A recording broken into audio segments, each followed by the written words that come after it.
Hello friends, welcome back to my channel. आज के इस एनालिसिस वीडियो में हम लोग बात करने वाले हैं दो पेनी स्टॉक के ऊपर, जहां पे कि टेक्निकली एक अच्छा ब्रेकआउट आता हुआ दिख रहा है, एक अपने ऑल टाइम हाई पे ट्रेड कर रहा है। डिटेल में बात करेंगे दोनों ही स्टॉक्स के ऊपर, तो आप लोग जो है वीडियो को ध्यान से लास्ट तक देखिएगा, जिससे कि आपको भी सभी पॉइंट्स बिल्कुल अच्छे से क्लियर हो जाए। और अगर आप लोग चैनल पर पहली बार आए हैं या फिर अभी तक आप लोगों ने चैनल को सब्सक्राइब नहीं किया है, तो फिर चैनल को सब्सक्राइब करके बेल आइकन को प्रेस जरूर कर लीजिए, जिससे कि आप लोगों को भी लेटेस्ट नोटिफिकेशन मिलता रहेगा। चलिए हम लोग बात करते हैं स्टॉक के ऊपर। सबसे पहला स्टॉक है Syncom formulation limited. Pharmaceutical sector से ये कंपनी है। 12 रुपीज 40 पैसे के लेवल पे स्टॉक ट्रेड कर रहा है। फ्राइडे के सेशन में स्टॉक में हम लोगों को 2% का गिरावट देखने को मिला। स्टॉक 2% के गिरावट के साथ ऑलमोस्ट अपने डे के लोअर साइड पे ही स्टॉक जो है यहाँ पे आपको क्लोज हुआ है। पूरे वीक के कारोबार को अगर हम लोग देखेंगे तो पूरे वीक में स्टॉक ने 21% से ज्यादा का गेन किया है। और लास्ट 6 मंथ में अगर देखेंगे तो स्टॉक 92% ऑलरेडी गेन कर चुका है। एक बहुत ही अच्छा गेन हम लोगों को इस स्टॉक में देखने को मिल रहा है। लास्ट 1 ईयर की अगर बात करेंगे तो स्टॉक जो है तकरीबन 59% के तेजी के साथ ऑलमोस्ट 1 ईयर के हाई पे ट्रेड कर रहा है। तो चलिए अब डिटेल में इस स्टॉक के ऊपर समझते हैं। सबसे पहले अगर हम लोग बात करेंगे तो 1170 करोड़ का मार्केट कैप है, यानी कि कंपनी जो है वो एक स्मॉल कैप कंपनी है। सिंबल की अगर बात करेंगे तो SYNCOMF जो है, इस सिंबल के साथ कंपनी NSE पे लिस्टेड है। यहाँ पे एक चीज आपको क्लियरली देखना है, जो स्टॉक का PE 50 का है, तो पी वाइज स्टॉक जो है यहाँ पे जरूर महंगा है। बट ओवरऑल अगर हम लोग टेक्निकली देखेंगे तो टेक्निकली स्टॉक में एक अच्छा ब्रेकआउट आ रहा है।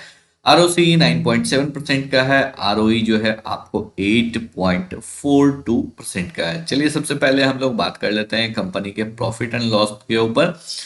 अगर हम लोग लास्ट 11 ईयर के स्टेटमेंट को देखेंगे तो यहाँ पे जो है सेल्स आपको slow and study gradually grow किया है। नो डाउट यहाँ पे ग्रोथ जो है आपको काफी हैवी नहीं है, ग्रोथ जो है आपको बिल्कुल ही फास्ट नहीं है, बट यहाँ पे ग्रेजुअल ग्रोथ हम लोगों को जरूर देखने को मिलता है। तकरीबन प्रीवियस 10 ईयर्स में, मोर देन 10 ईयर्स में स्टॉक जो है ऑलमोस्ट यहाँ पे स्टॉक का सेल्स जो कंपनी का सेल्स जो है वो आपको तकरीबन डबल हुआ है। ऑपरेटिंग प्रॉफिट की बात करेंगे तो ऑपरेटिंग प्रॉफिट भी जो है यहाँ पे आपको जरूर डबल हुआ है। और यहाँ पे कंपनी ने ऑलमोस्ट अपने प्रॉफिट मार्जिन को 9-10% के रेंज में कॉन्स्टेंटली बना के रखा है। कंपनी जो है वो आपको ज्यादा इंटरेस्ट नहीं पे कर रही है। उसके पीछे का रीजन है जो कंपनी के ऊपर लोन जो है उतना हैवी नहीं है, यानी कि कंपनी जो है हाई डेट कंपनी नहीं है। नेट प्रॉफिट की अगर बात करेंगे तो यहाँ पे जो है 2012 में 4 करोड़ का था, जो कि अब 20 करोड़ का हो चुका है। एक अच्छा टाइम टू टाइम जो है कंपनी डिविडेंड भी पे करता है। नो डाउट यहाँ पे कंटिन्यूसली एवरी ईयर कंपनी नहीं पे कर रहा है, but time to time company यहाँ पे डिविडेंड भी पे कर रहा है। अगर हम लोग सेल्स ग्रोथ की बात करेंगे तो 10 ईयर्स में 7% के CAGR से सेल्स ग्रोथ हुआ है। प्रॉफिट ग्रोथ जो है वो आपको 13% के CAGR से है, और स्टॉक प्राइस में अप्रिसिएशन 10% के CAGR से देखने को मिल रहा है। रिटर्न ऑन इक्विटी की बात करेंगे तो प्रीवियस 10 ईयर में जो है 10% के रेट से रिटर्न ऑन इक्विटी है। अगर हम लोग यहाँ पे बैलेंस शीट के ऊपर बात करेंगे, बोरोइंग्स नो डाउट इंक्रीज हुआ है, बट यहाँ पे जो है बोरोइंग्स को ज्यादा कंपनी ने इंक्रीज नहीं किया है। और यहाँ पे एज ऑफ सितंबर 2023 अगर देखेंगे तो बोरोइंग्स जो है वो आपको 80 करोड़ है, तो 1100 करोड़ से ऊपर का मार्केट कैप है, 220 करोड़ से ऊपर का सेल्स है, और वहां पे अगर 80 करोड़ है, स्मॉल कैप कंपनी है, तो ज्यादा डेट नहीं है और कंपनी जो है कंसिस्टेंटली प्रॉफिट कर रहा है। तो यहाँ पे कंपनी को इंटरेस्ट पे करने में कोई भी दिक्कत नहीं हो रहा है। अगर हम लोग यहाँ पे एक और पॉजिटिव बात पॉइंट की बात करेंगे तो CWIP जो है वो आपको सितंबर क्वार्टर में 0 हो चुका है, यानी कि जो है यहाँ पे आपको कोई भी एक्स्ट्रा CWIP होता है कैपिटल वर्क इन प्रोग्रेस, यानी कि कोई भी कैपिटल जहाँ पे डिप्लॉय किया जाता है किसी पर्टिकुलर प्रोजेक्ट के लिए, और प्रोजेक्ट कंप्लीट नहीं होता है बट वहां पे जो है फंड्स आपको खत्म हो जाता है, तो उस केस में पर्टिकुलर फंड्स को CWIP में दिया जाता है। तो यहाँ पे कंपनी का लगातार फिक्स एसेट इंक्रीज हो रहा है, CWIP आपको वापस से जीरो हो चुका है, ये भी आपको एक पॉजिटिव पॉइंट है। नेक्स्ट अगर हम लोग कैश फ्लो के ऊपर बात करेंगे तो कंपनी जो है एक healthy net cash from operating activity जो है वो आपको पॉजिटिव में मेंटेन कर रहा है। नो डाउट किसी किसी ईयर में जरूर यहाँ पे आपको नेगेटिव में जा रहा है, बट वहां पे आपको देखना पड़ेगा जो इन्वेंट्री की वजह से भी नेगेटिव में जाता है, साथ ही साथ कभी कभी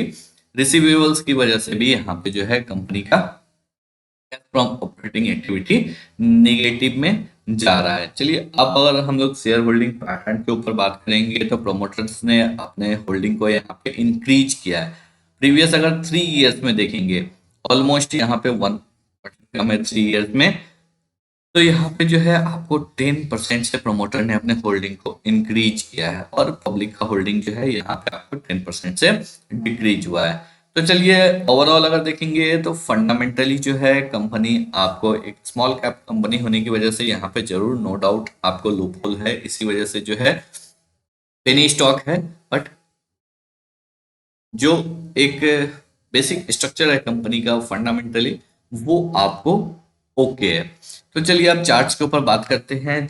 यहाँ पे क्लियरली अगर देखेंगे तो स्टॉक अपने ऑल टाइम हाई पे ट्रेड कर रहा है। वीकली बेसिस पे स्टॉक अपने ऑल टाइम हाई पे क्लोज हो चुका है और एक अच्छा हम लोगों को यहाँ पे ब्रेकआउट देखने को मिल रहा है। स्टॉक में एक जो है क्लियरली अगर देखेंगे स्टॉक में एक सेलिंग प्रेशर देखने को मिल रहा था। यहाँ से स्टॉक जो है लिस्ट हुआ, लिस्ट होने के बाद स्टॉक ने यहाँ पे ब्रेकआउट दिया, तेजी किया, उसके बाद स्टॉक में रिट्रेसमेंट हुआ, एक अच्छा बेस बनाया और अब जो है स्लो एंड स्टडी स्टॉक ने यहाँ पे ब्रेकआउट दिया।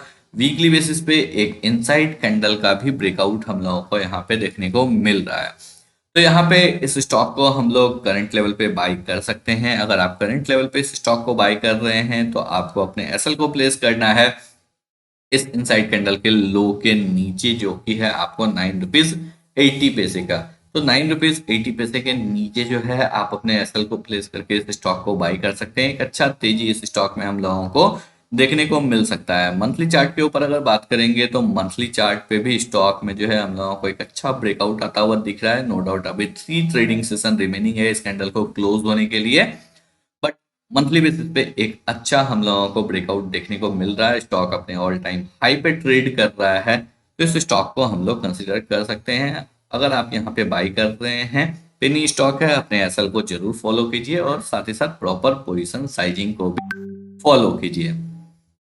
नेक्स्ट स्टॉक की बात करेंगे तो नेक्स्ट स्टॉक है अलंकित। अलंकित ये भी एक पेनी स्टॉक शेयर है, सॉफ्टवेयर सेक्टर का ये शेयर है और इस स्टॉक में हम लोगों को एक मल्टी ईयर ब्रेकआउट देखने को मिल रहा है। क्लियरली अगर यहाँ पे देखेंगे तो स्टॉक जो है 5.5 ईयर के इस ट्रेंड लाइन को ब्रेकआउट करता हुआ दिख रहा है। स्टॉक का कंटिन्यूसली जो है आपको 2018 के अप्रैल मंथ से इस ट्रेंड लाइन के नीचे ट्रेड कर रहा था, जहां पे कि स्टॉक ने मल्टीपल अटेम्प्ट्स लिया इस स्टॉक को इस ट्रेंड लाइन को ब्रेकआउट करने का, बट अब जो है स्टॉक यहाँ पे इस ट्रेंड लाइन को ब्रेकआउट करता हुआ दिख रहा है। वीकली बेसिस पे अगर बात करेंगे तो नो डाउट स्टॉक ने इस ट्रेंड लाइन को ब्रेकआउट कर दिया है। यहाँ पे इस वीक में आपको जरूर एक ऊपर से इन्वर्टेड हैमर कैंडल का फॉर्मेशन देखने को मिल रहा है। वो इसलिए क्योंकि यहाँ पे एक अच्छा तेजी हुआ है, 50% का मूव हुआ है, तो स्टॉक रिट्रेस बैक कर सकता है। तो मंथली चार्ट पे अगर देखेंगे तो एक अच्छा ब्रेकआउट हम लोगों को आता हुआ दिख रहा है। इस स्टॉक को भी हम लोग कंसिडर कर सकते हैं, यहाँ पे भी आप बाई कर सकते हैं। अगर आप बाई करते हैं तो फिर 10 रुपीज के नीचे वीकली क्लोजिंग बेसिस पे आप अपने स्टॉप लॉस को यहाँ पे प्लेस कर सकते हैं। एक बहुत ही अच्छा रिवर्सल का कैंडिडेट है ये स्टॉक। 10 रुपीज के नीचे इस स्विंग लो के नीचे अगर स्टॉक क्लोज दे देता है वीकली बेसिस पे, यानी कि 9 रुपीज 60 पैसे के नीचे अगर स्टॉक यहाँ पे आपको क्लोज दे देता है वीकली बेसिस पे, तो फिर आप यहाँ से एग्जिट कर सकते हैं। तो ज्यादा बड़ा स्टॉप लॉस नहीं है। ऊपर की साइड में टारगेट जो है इस स्टॉक में हम लोगों को एक शानदार टारगेट देखने को मिल सकता है। आपका पहला टारगेट रहेगा यहाँ पे 20 रुपीज का, उसके ऊपर अगर निकलता है तो 25 और फिर आपको यहाँ पे 35 और 50 का लेवल्स भी देखने को मिल सकता है। तो आई होप आप लोगों को सभी पॉइंट जो है बिल्कुल अच्छे से क्लियर हो गए होंगे। तो अगर आप लोगों को वीडियो पसंद आया हो, एनालिसिस अच्छा लगा हो, वीडियो को लाइक करके चैनल को सब्सक्राइब जरूर करें।